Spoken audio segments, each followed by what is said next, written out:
Un des avertissements que nous enseigne Isaïe est que ceux qui ne discernent pas entre le bien et le mal paieront un prix élevé pour leur choix.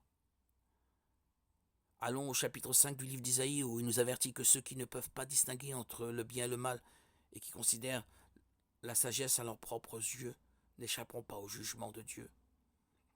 Ainsi parle la parole du Seigneur. Malheur à ceux qui appellent le mal bien et le bien mal, qui changent les ténèbres en lumière et la lumière en ténèbres, qui changent l'amertume en douceur et la douceur en amertume. Malheur à ceux qui sont sages à leurs yeux et qui se croient intelligents. Bien souvent, lorsque nous pensons à la bataille spirituelle, nous imaginons des anges combattant contre des démons. Bien que cela puisse arriver, la plupart des batailles spirituelles se déroulent dans notre vie quotidienne. Elles se présentent à nous lorsque nous sommes confrontés à des choix entre le bien et le mal, le juste et l'injuste. Et ces décisions peuvent avoir un impact significatif sur notre vie. C'est pourquoi Jésus a dit ce qui suit.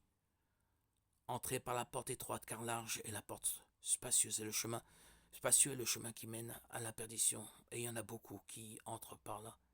Mais étroite est la porte, resserrez le chemin qui mène à la vie, et il y en a peu qui les trouvent. C'est précisément cette lutte entre le bien et le mal que notre société a récemment affrontée. Nous devons réfléchir à savoir si nous serons fidèles dans notre mariage, si nous traiterons notre conjoint avec amour et respect. Nous devons décider si nous agirons avec honnêteté dans notre travail ou si nous cherchons des profits malhonnêtes. Nous devons choisir si nous serons du côté de ceux qui recherchent la vérité ou si nous nous unirons aux corrompus en quête de bénéfices personnels. Le pire de tout, c'est lorsque nous choisissons le mauvais côté et que nous essayons encore de justifier nos décisions en disant qu'il n'y a rien de mal à cela. C'est être sage à ses propres yeux et ignorer ce que la parole de Dieu définit comme bien et mal, agissant selon les désirs de notre cœur.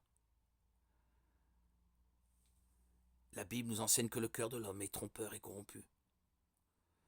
Avant de prendre toute décision, nous devons consulter Dieu et choisir toujours la voie du bien.